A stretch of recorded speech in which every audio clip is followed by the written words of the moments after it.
할렐루야. 아멘. 여러분의 인생들이 역전되기를 원합니다. 아멘. 반드시 역전될 수 있습니다. 아멘.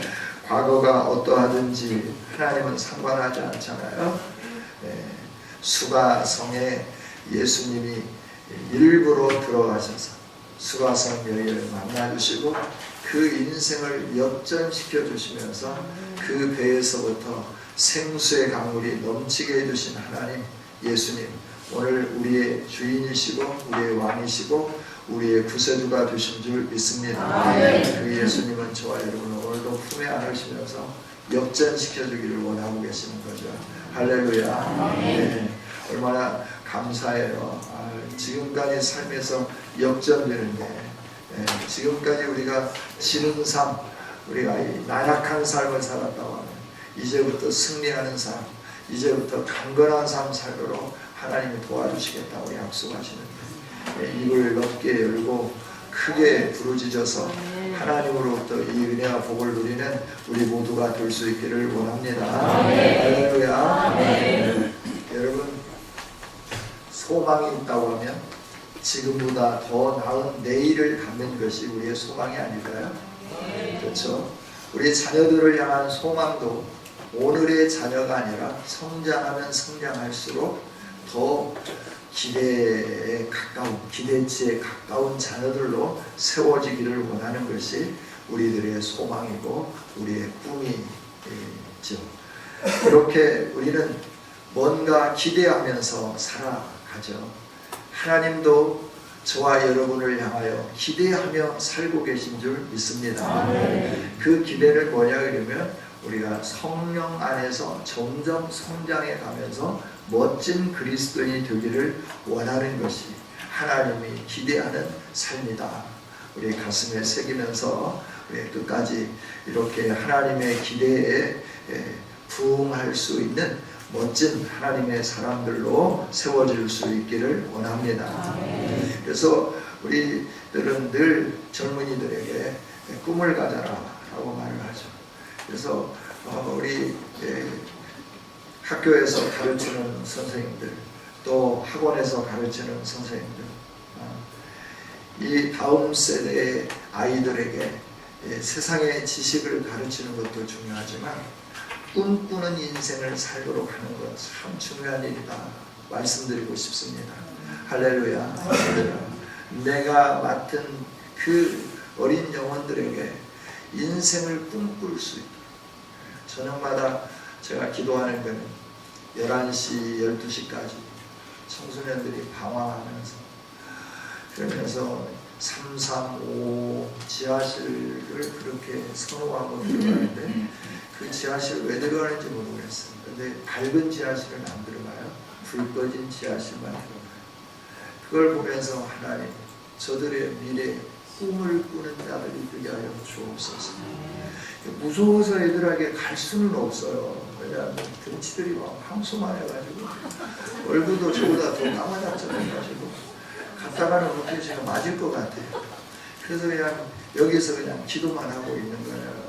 미래를, 조국의 미래를 생각할 때 정말 하나님, 이 대한민국이 어디로 가냐, 정말 안타까운 현실들이 이렇게 계속 놓여져 있고 위기에 또 위기가 있고 이 위기를 넘으면 좀 더 나은 미래가 보여질까 계속해서 이런 일들이 있어지는 걸 보면서 오늘 우리 청년들 또 젊은 분들 우리가 나이를 먹었어도 우리가 꿈을 꾸는 사람들이 돼야 되는데 성령의 사람들이 돼야 되는데 그러지 못하면서 나이 먹었다고 인생을 포기하기도 하고 또 젊지만 세상이 우리의 삶을 포기하게 만든다. 그래서 팔포 시대, 구포 시대 그러면서 포기하면서 사는 이 시대라고 그러는데 우리 믿음의 사람들은 그 소리에 귀를 닫고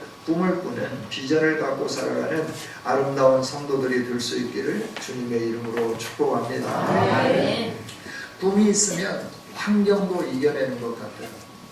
우리 유태영 박사님에 대한 이야기를 우리가 잘 알고 있잖아요.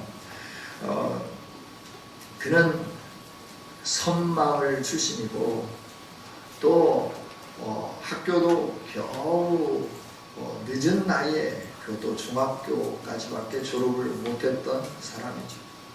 그런데 가난하기 때문에 지게를 짊어져야 했고 남의 집에서 모습을 살아야 했던 그런 사람이었죠. 그런데 그는 신앙생활을 열심히 하면서 하나님 앞에 기도하면 하나님이 반드시 들어주신다라고 하는 이 사실을 가슴에 새기면서 그 어린 나이에 지게를 짊어지면서도 하나님께 기도했죠. 하나님이 제가 기도하면 들어주신다고 하셨는데 제 기도를 들어주옵소서. 저도 세상에서 뭔가 할 수 있는 기회를 만나게 하여 주옵소서. 제가 언제까지 이렇게 가난에 갇혀 있어야 되고 그리고 세상을 향해서 뜻을 펼치지 못하면서 이렇게 살아야 합니까? 하나님 기회를 주십시오 하고 기도를 하는데 마침 낙농업에 대한 그 꿈이 생깁니다. 낙농업에 대한 꿈이 생기는데 이 낙농업을 제일 잘하는 데가 어딘가? 그러니까 덴마크였어요. 그래서 덴마크를 향해서 편지를 쓰는 거죠. 덴마크 왕에게 편지를 쓰는 거예요. 자기를 소개하면서 나는 이런 사람인데 내가 당신 나라에 가서 이 낙농업을 배워서 우리 대한민국을 좀 잘 사는 나라로 만드는 일에 기여하고 싶습니다 라고 편지를 썼어요.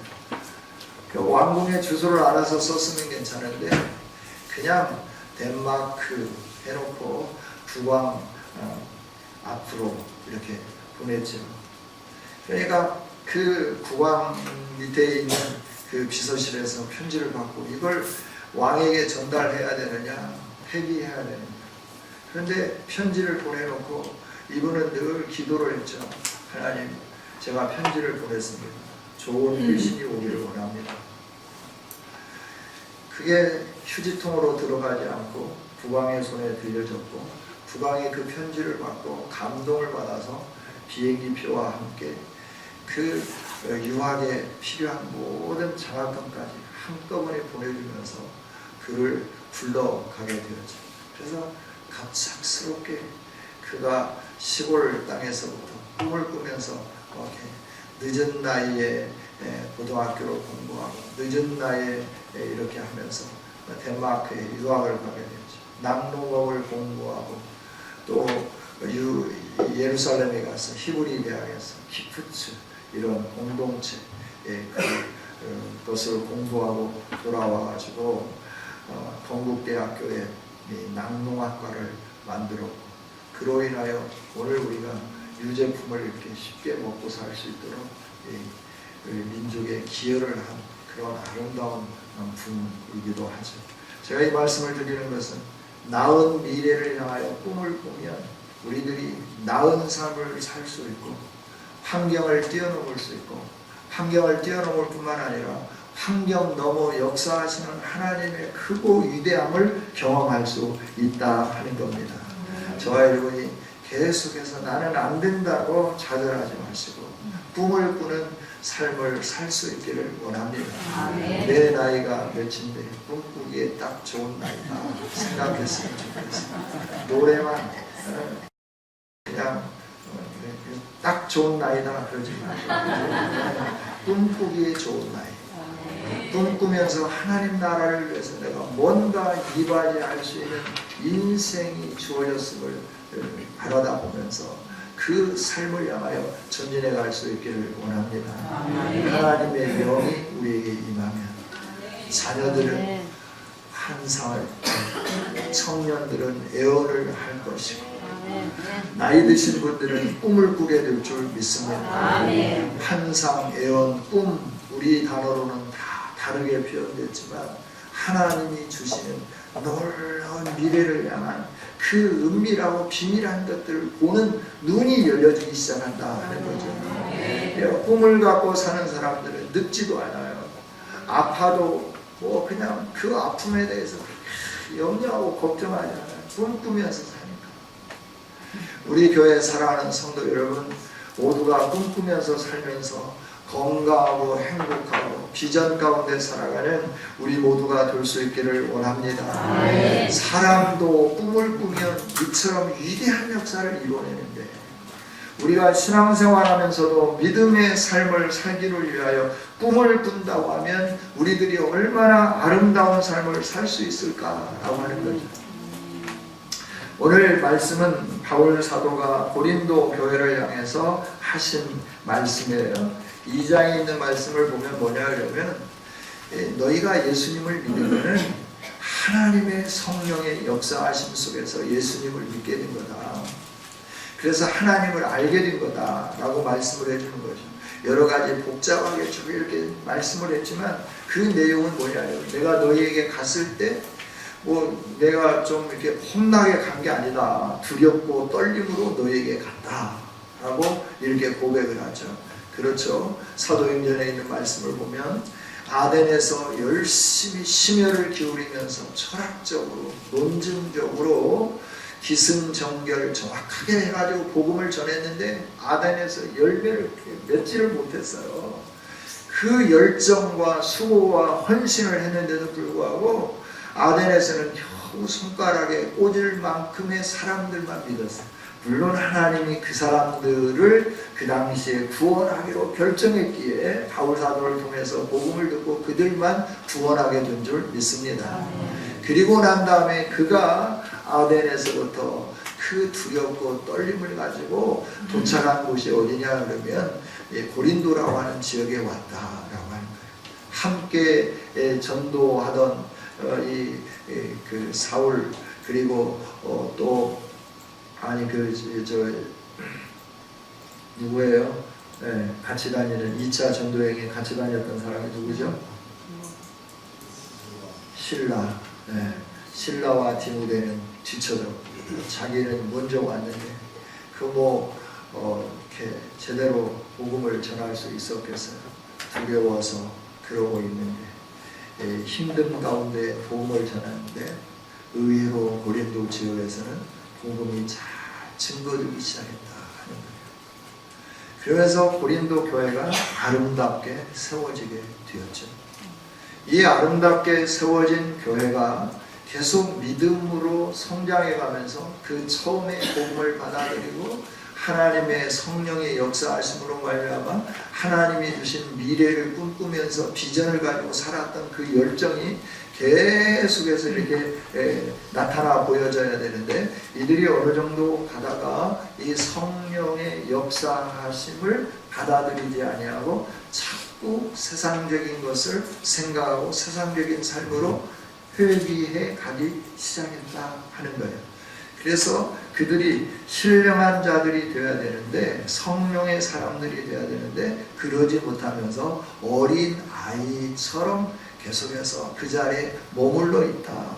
이걸 안타까워하면서 바울 사도가 내가 너희에게, 그럼에도 불구하고 내가 너희에게 이 어린이들을 먹이는 저주로 다시 먹이기를 원하는 것은 너희들이 이 신령한 백성으로 아름답게 성장하기를 원한다 라고 하는 것을 기대하면서 그들에게 말씀을 주면서 너희들이 믿음으로 좀 성장했으면 좋겠다 이렇게 권면을 해주고 있는 거죠.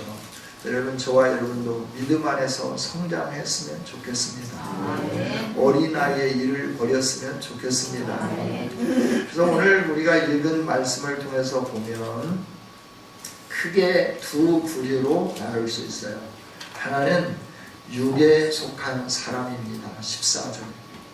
이들은 성령의 일들을 받지 않는다 하는 거예요. 성령의 일은 뭐냐 그러면 복음을 받지 않는 사람들이다 하는 거죠. 복음을 받아들인 저와 여러분은 성령의 일들을 받은 사람들인 줄 믿습니다. 그래서 성령의 일, 복음을 받아들였어요. 복음을 받아들여서 복음 안에 머무는 사람들이 되었다 하는 거예요. 그래야 고린도 지역 안에 이렇게 육에 속한 사람, 복음을 받아들이지 않는 사람들이 있었다는 거예요. 왜 육에 속한 사람들은 성령의 일, 이 복음을 받아들이지 않았는가? 14절 중간에 보면 이는 그것들이 그에게는 어리석게 보였다. 그것들이 뭐예요? 성령이 역사하는 복음의 일들이 이 사람들에게는 어떻게 보였느냐 하면 어리석게 보였다는 거예요. 예수님이 이 세상에 오신 것, 예수님께서 죄를 위하여 십자가 지신 것, 예수님이 십자가 지시고 죽으셔서 장사한 지 3일 만에 다시 부활하셨고 40일이 되던 때 하늘로 승천해 올라가셨음에 대한 이 일들, 복음에 대한 일들을 이들은 어떻게 생각했느냐 하면 어리석게 생각했다 하는 거예요. 그래서 복음을 받아들이지 않은 거예요. 복음을 받아들이지 않은 이들은 이 복음에 대해서 알 수도 없는 거죠. 복음에 대해서 알 수 있는 것은 성령을 통해서만 알게 되는 줄 믿습니다. 그래서 바울 사도는 이렇게 말을 하죠. 11절에 사람의 일을 사람 속에 있는 영 외에 누가 알리요? 라고 말하는 거예요. 여러분, 아무리 함께 살고 있는 부부간이라 할지라도 남편의 속마음을 꿰뚫어 볼 수 있나요? 남편이 어떤 생각을 하며 무엇을 지금 향하여 가고 있는지 가만히 남편을 보고 있어도 그 속에까지 다 꿰뚫어 보면서 그걸 끄집어내서 말할 수 있는 사람이 있나요? 아무도 없어요. 그럼 어떻게 알아요? 내가 가지고 있는 생각을 내가 말을 할 때 그때서야 내 남편은 이런 생각을 갖고 있구나, 내 아내는 이런 생각을 갖고 있구나 알게 되는 거죠. 이것이 11절에 있는 말씀이에요. 사람의 일을 사람의 속에 있는 영 외에 누가 알려? 내가 간직하고 있으면 아무도 내가 갖고 있는 생각을 알 수가 없다라고 하는 거예요. 내가 다른 사람들에게 알려주니까 다른 사람들이 알게 되었다 하는 거죠. 이와 마찬가지로 하나님의 일도 하나님의 영 외에는 알 수 없도록 해놓았다 하는 거죠. 그러니까 하나님이 이 세상을 구원하시기로 계획을 해놓으셨고 그 구원을 하나님의 때에 이루어 가시는데 하나님의 영이 역사하지 않으면 하나님의 손 안에 이 모든 것들이 담겨져 있고 하나님이 뜻대로 그것들을 이루어 가신다 하는 것을 사람들이 깨닫지 못한다 하는 거예요. 사람들이 그 하나님이 하시는 일들을 깨닫지 못하기 때문에 사람 탓하고 환경 탓하고 원망하고 이렇게 살아간다 하는 거죠. 그런데 하나님은 저와 여러분에게 하나님의 일을 알 수 있도록 성령을 부어주신 줄 믿습니다. 그래서 우리 안에 계시는 성령님이 하나님이 복음 안에서 우리의 삶을 어떻게 디자인하셨는지 우리를 어떻게 끌어가시는지를 우리가 그 하나님이 주신 성령 안에서 하나님의 계획들을 볼 수 있도록 은혜를 베풀어 주셨다 하는 거죠. 할렐루야. 이렇게 하나님이 은혜를 주셔서 우리가 성령으로 하나님이 내게 주신 그 꿈과 비전을 바라보면서 살 수 있도록 해주셨는데 어느 순간에 성령의 그 은혜에 감전되어 가지고 내가 그 은혜 가운데서 하나님이 나를 향하여 갖고 계시는 비전을 바라다보고 하나님께서 또 내게 향하신 그 아름다운 것들을 바라다보고 믿음으로 이렇게 전진해 갔는데 그런데 상황이 계속해서 그렇게 하나님 나라 꿈꾸며 살 수 있는 상황으로 우리의 삶이 넉넉하게 펼쳐져 가지를 못하더라라고 하는 거예요. 하나님 안에 있으면서 하나님 나라를 꿈꾸고 미래를 바라다보고 하나님의 소망 가운데 기뻐하고 즐거워하며 사는 삶도 잠깐이고 현실로 돌아와 보니까 가스요금 밀려있고 수도 끊기게 되어 있고 전기도 끊기게 되어 있는 상황이 되어지게 된다고 하면 그럼에도 불구하고 하나님을 바라보면서 기도하고 하나님의 뜻을 구하면서 살 수 있다고 하면 이런 사람은 믿음 안에서 성장해 가는 사람인 줄 믿습니다. 그런데 현실에 돌아와 보니까 그렇게 안 되는 거예요. 그래서 점점 어떻게 되느냐 그러면 믿음으로 살던 삶을 하나씩 하나씩 놓기 시작하는 거예요. 그렇다고 예수님의 품을 떠나지는 않아요.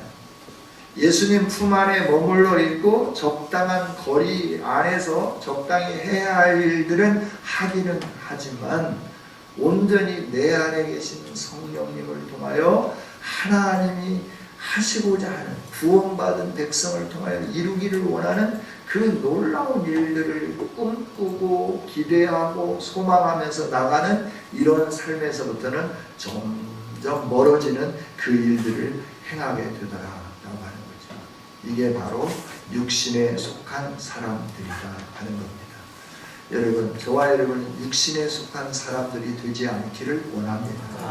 이미 우리 안에 성령이 있고 예수님을 믿는다고 고백했고, 그래서 저와 여러분이 예수님을 나의 구주로 입으로 시인했고 하나님을 아버지라 고백했으니까 우리 안에는 성령이 계신 줄 믿습니다. 그러면 우리는 두 부류 중에 한 부류이겠죠. 육신에 속한 사람이든지 성령에 속한 사람이든지 둘 중에 하나라고 하는 거예요. 여러분은 어느 쪽에 속해 있습니까? 하나님이 기대하는 것은 어느 쪽입니까? 저와 여러분이 하나님이 기대하는 그 기대치에 부응할 수 있는 이 시대에 하나님의 백성들이 될 수 있기를 원합니다. 신령한 자들이 다 되어지기를 원합니다.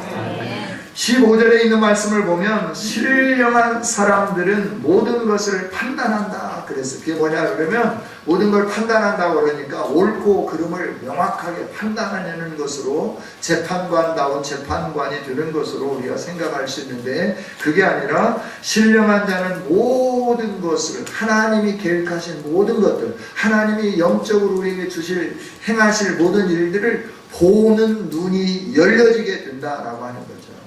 이걸 판단한다라고 하는 단어로 표현을 해놨습니다. 여러분, 신령한 사람들은 하나님의 일들을 보게 되는 줄 믿습니다. 사건을 통해 하나님의 하실 일들을 보기 시작하는 겁니다. 환경을 통해서 하나님의 하실 일들을 보기 시작하는 겁니다. 이게 신령한 자들이 되어져 가는 겁니다. 환경을 편하고 예수님을 믿고 신앙생활을 하면서도 뭔가 원망하고 불평하는 이런 삶을 산다고 하면 성령 안에서 우리가 하나님이 하실 일들을 보지 못하기 때문에 그렇다라고 하는 거예요. 어린아이들은 미래를 보지 못해요. 현재만 바라다 보는 거예요. 그래서 미래에 어떤 것들을 꿈꾸며 예비하고 어떤 일들을 행하지를 못하는 거예요. 그럼 우리가 어른이 되었다라고 하는 건 뭐냐 그러면 미래에 대해서 준비하고 대비해가는 일들을 할 줄 안다라고 하는 거죠. 할렐루야. 여러분의 노후를 위하여서 내가 이렇게 살다 인생이 끝나는 게 아니라 자녀들을 다 여우고 난 다음에 그러면 노부부간 살게 될 건데 어떤 삶을 살 것인가 꿈꾸며 나가는 우리가 되었으면 좋겠습니다. 부부간에 함께 손잡고 선교지를 거닐며 연약한 곳들을 돌아보며 그들을 위하여 기도해주고 하나님의 진리를 깨닫기를 원하는 자들에게 하나님의 진리의 말씀을 가르쳐 줄 수 있는 이런 멋진 인생으로 디자인해 놓은 하나님의 뜻에 합당하게 준비해가는 저와 여러분이 되었으면 좋겠습니다. 그러면서 뭐라고 말씀해? 자기는 아무에게도 판단을 받지 아니하느니라. 다른 사람이 내가 알고 있는 그 하나님의 지혜의 영으로 말미암아 하나님 나라의 풍성한 복음 안에 갇혀져 있는 이 풍성한 것을 나는 알고 있는데 다른 사람들은 내 안에 있는 그걸 보지 못하더라라고 하는 거죠. 여러분, 그래서 하나님의 은혜는 누린 자만이 알게 되는 줄 믿습니다. 하나님이 내게 주신 그 은혜를 나는 내가 깨달았기 때문에 아는 거예요. 그래서 그 은혜 가운데 기뻐하는 거예요. 그 은혜 가운데 감사하는 거예요. 그래서 그 은혜로 말미암아 즐거워하면서 살게끔 되어 있는 거예요. 그래, 이 은혜를 모르면 왜 기뻐하는지, 왜 즐거워하는지, 왜 주일마다 열심히 하나님 앞에 예배하는지, 왜 하나님 앞에 내가 심혈을 기울여서 기쁨과 감사함으로 기도하고 또 예물을 바치는지 이거를 모른다라고 하는 거예요. 그러나 그 은혜를 아는 사람들은 이 일들을 행하게 되어 있다 하는 거죠. 할렐루야. 그렇죠? 누가 주의 마음을 알아서 주를 가르치겠느냐. 성령의 사람들이 그리스도의 마음을 가지고 그리스도의 마음을 알고 그 그리스도의 마음을 가르칠 수 있다. 이게 16절에 있는 말씀이죠. 바울 사도가 우리가 그리스도의 마음을 가졌느니라. 우리가 성령 안에서 하나님의 복음 안에서의 고린도 너희 교회를 향한 하나님의 꿈이 무엇인지를 내가 안다. 그래서 가르치기를 원한다 하는 거죠. 할렐루야. 아멘. 저와 여러분들이 주의 마음을 알아서 주님을 가르치는 믿음의 용사들이 될 수 있기를 주님의 이름으로 축복합니다. 아멘.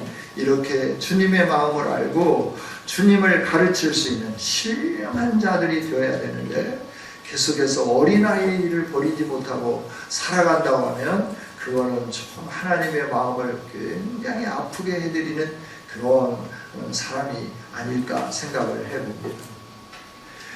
우리 자녀들 가운데도 아픈 손가락이 있습니다. 그 아픈 손가락을 바라볼 때마다 가슴이 미어지잖아요. 하나님이 보실 때도 우리 가운데 아픈 손가락 역할을 하는 자녀들이 있을 거다라고 생각이 됩니다. 그들을 향하여 하나님은 우리 주 예수 그리스도는 더 중보하며 더 안타까워하며 더 아픈 손가락이 치유되기를 원하는 마음으로 하나님 보좌 우편에서 지금도 중보하고 계시는 줄 믿습니다. 그래서 저와 여러분이 꿈을 가지고 하나님이 나를 디자인하셨고 내게 성령을 부어주셨고 육에 속한 자, 멸망하는 자의 삶에서부터 벗어나서 하나님의 거룩한 백성이 되고 하나님의 영광스러운 백성이 되게 해주셨는데 이 세상에 사는 동안 내가 그럼 그 영광스러운 백성으로 어떻게 변화되어져 가야 할 것인가를 꿈꾸면서 내가 영의 사람이 되어야 되겠다, 성령의 사람이 되어야 되겠다, 가슴에 새기면서 믿음으로 전진해 갈 수 있기를 주님의 이름으로 축복합니다. 이게 육신의 사람들은 해야 되겠다고 결심하지만 하지 못해요. 해보니까 그러더라라고 하는 거예요. 성령 충만하지 아니하면 매일매일 말씀을 읽어야 되는 줄은 알지만 말씀을 읽기가 쉽지 않아요. 하나님 앞에 기도해야 되는 줄을 알지만 기도하기가 쉽지 않다라고 합니다. 눈 뜨면 하루 살아가야 할 일과에 쫓겨가지고 눈 비비면서 오늘 하루를 어떻게 살아야 할 건가 그 부분만 먼저 생각하면서 달려가지 그 일들을 이루실 하나님을 바라다 보며 먼저 무릎 꿇는 데는 좀 소홀하다라고 하는 거예요. 예수님을 믿음에도 불구하고 구원을 얻었음에도 불구하고 이러더라라고 하는 거예요. 그래서 저와 여러분이 성령의 사람이 되어야 하는 이유는 뭐냐 여러분, 하루를 시작하기 전에 먼저 하나님 앞에 기도하고 일을 지으시고 일을 성취하실 그 하나님 앞에서 오늘 내 인생 가운데 이런 일들을 육체적으로 해가야 되는데 하나님 이 일들을 통하여 어떻게 역사하시길 원하시는지 겸손히 무릎 꿇고 기도하는 이런 아름다운 삶, 성경을 읽는 삶, 복음을 증거하는 삶, 이 세상에서 하나님이 세우신 그 멋진 인생으로서 홈 있는 인생으로서 살 수 있는 이런 영향력을 흘려보내는 삶을 살기 위하여 저와 여러분이 성령의 사람들이 되어야 된다 하는 거죠. 할렐루야.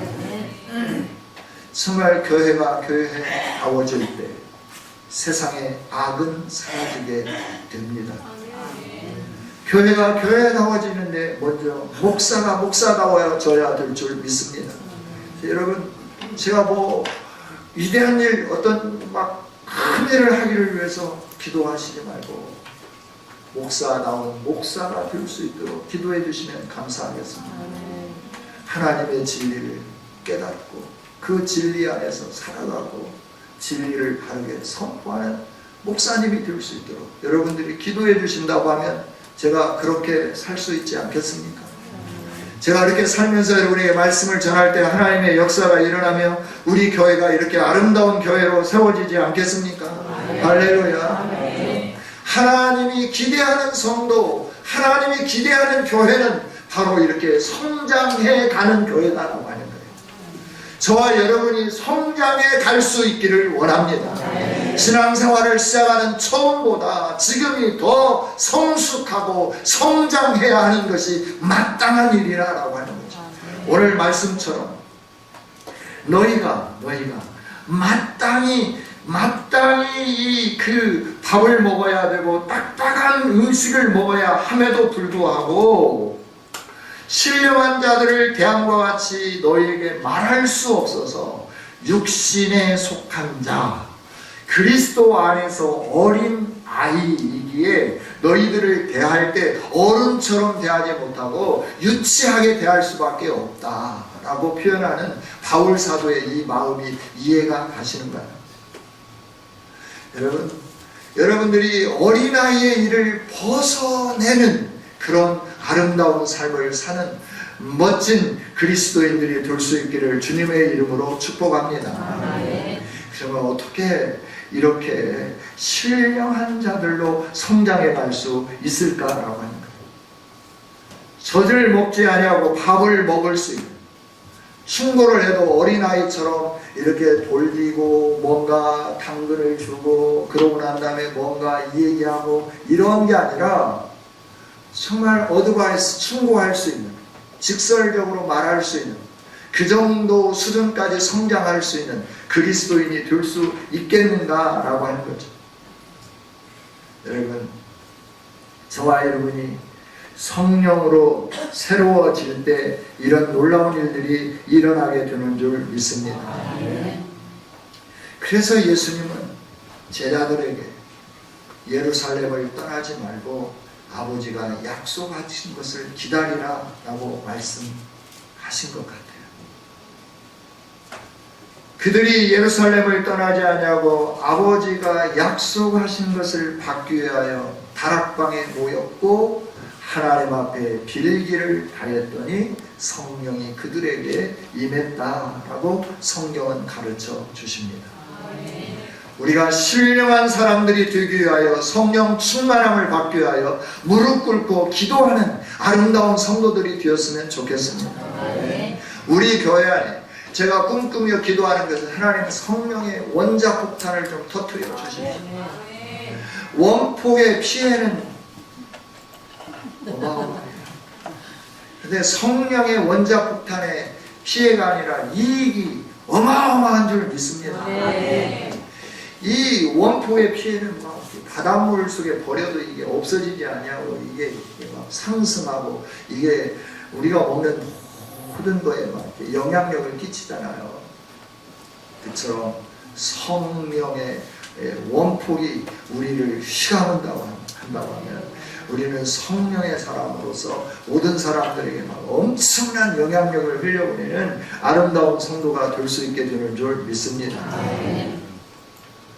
믿음의 초보를 버리고 어린아이처럼 현실에 무릎 꿇고 낙심하고 좌절하고 현실에 의하여서 마음 빼앗겨버리는 이런 삶이 아니라 하나님 앞에 좀 더 부르짖고 좀 더 가까이 나가고 인생을 역전시켜 주시기 위해서 부르짖으라 말씀하시는 그 하나님 앞에 부르짖으며 나가면서 하나님이 계획하신 성령 안에서 볼 수 있는 크고 은밀한 일들을 볼 수 있는 저와 여러분이 되었으면 좋겠습니다. 성령 충만함을 얻기 위하여 함께 기도하십시다. 또 성령 충만함을 얻기 위하여 우리가 어떻게 말씀을 가까이 하는 저와 여러분이 되었으면 좋겠어요. 매일매일 분주하죠. 일어나서 하루 일과 시작하기가 힘든 줄 압니다. 그럼에도 우리가 살 수 있는 길은 말씀을 보는 일이에요. 매일매일 정해진 말씀을 묵상하면서 그 안에서 하나님이 말씀하시는 음성을 듣는 일이라 하는 거죠.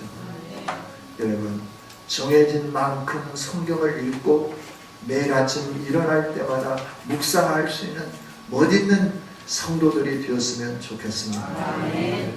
예수님의 제자 중에 한 사람의 이야기를 하고 마치겠습니다. 마태복음 16장 16절에 보면 예수님에 대해서 멋지게 신앙을 고백한 한 사람이 나옵니다. 주는 그리스도시요 살아계신 하나님의 아들이십니다. 이 고백을 들은 예수님은 만족해하면서 요나의 아들 시몬아, 너가 복이 있다. 이것을 알게 한 이는 하늘에 계신 아버지 하나님이시다. 하나님이 너에게 알게 해주셨고 네가 고백하게 했으니 너는 복 있는 자다 라고 선언을 해주는 거죠. 그러면서 내가 너에게 천국 열쇠를 준다 그러면서 이 반석 위에 내 교회를 세우리니 음부의 권세가 이기지 못하리라. 이 신앙 고백 위에 세워진 교회는 음부의 권세가 이기지 못하는 교회가 될 줄 믿습니다. 아멘. 이렇게 예수님의 칭찬을 들었던 사도였지만 예수님께서 머지않아 예루살렘에 올라가시고 순환을 받아야 될 것을 말할 때 그 예수님의 제자는 선생님 무슨 소리예요? 그런 일이 일어날 수가 없어요. 왜냐하면 내가 살아있는 그건 아니에요. 내 눈에 흙이 들어가기 전에는 그런 일이 일어날 수가 없습니다 라고 선생님을 향하여 항변하는 거죠. 그때 예수님이 뭐라고 말씀해요? 사람아 내 뒤로 물러섰거라. 너는 어찌 하나님의 일을 생각하지 아니하고 육신의 일만 생각하냐. 육신의 일로는 그렇게 고백한 제자의 말이 100% 맞는 말입니다. 그러나 하나님의 일은 아니다라고 하는 거예요. 하나님의 일을 생각하지 아니하고 육신의 일을 생각하는 것이 사랑이라고 예수님은 분명히 가르쳐주면서 우리로 하여금 하나님의 일을 꿈꾸는 자들이 되라라고 말씀하는 거죠. 그러고 난 다음에 베드로의 인생은 롤러코스터를 타는 것처럼 모든 사람들 앞에서 우쭐했다가 낭떠러에 떨어져가지고 완전히 숨도 쉬지 못하는 저 뒤로 밀려나는 이런 삶을 살았어요. 그런 그가 예수님 부활하시고 살아나셨다 해도 믿지 못했던 그가 하나님 앞에 기도함으로 성령으로 기름 부음을 받고 난 다음에 담대하게 예수님을 죽인 제사장들 앞에서도 관원들 앞에서도 세계 열방 각국에서 몰려와가지고 의아하게 생각하는 그들 앞에서 예수님이 메시아입니다 라고 증거하면서 일생 동안 하나님의 일을 위해 살다가 십자가를 거꾸로 지고 죽었다라고 하는 그런 아름다운 삶을 살았다라고 우리에게 가르쳐 주고 있습니다. 저와 여러분이 성장한 그리스도인이 되어야 됩니다. 기도로 가능합니다. 말씀으로 가능합니다. 함께 성장해 보시지 않겠습니까? 기도하십시다. 하나님, 우리로 하여금 하나님이 주신 꿈을 간직하며 성장해 가기를 원하는 하나님의 비전을 가슴에 간직할 수 있도록 은혜를 주셔서 감사합니다. 꿈꾸는 자는 망하지 않는다고 했는데 우리들이 꿈꾸는 인생이 되기를 원합니다. 언제까지 내 인생이 이렇게 살 것인가 좌절하고 낙심하는 자가 아니라 주님, 나를 통하여 주의 일을 이루게 하여 주옵소서. 내가 어떻게 주의 일을 이루어야 할까요? 주님 도와주세요. 기도하면서 성령의 사람이 되어서 육신에 속한 사람에서 성장하여 영에 속한 사람이 될 수 있도록 은혜 위에 은혜를 덧입혀 주시옵소서. 그래서 하나님, 인간의 일을 생각하는 우리가 아니라 하나님의 일을 생각하며 하나님의 일을 꿈꾸며 하나님의 일을 이루어내는 멋진 그리스도인들이 되게 하여 주옵소서. 멋진 우리 교회가 되게 하여 주옵소서. 우리에게 답을 가르쳐 주신 주님, 이 답안지를 가지고 살면서 아버지 하나님 정확하게 답대로 살아내는 믿음의 용사들이 되도록 하나님 도와주옵소서. 감사합니다. 예수님 이름으로 기도하옵나이다.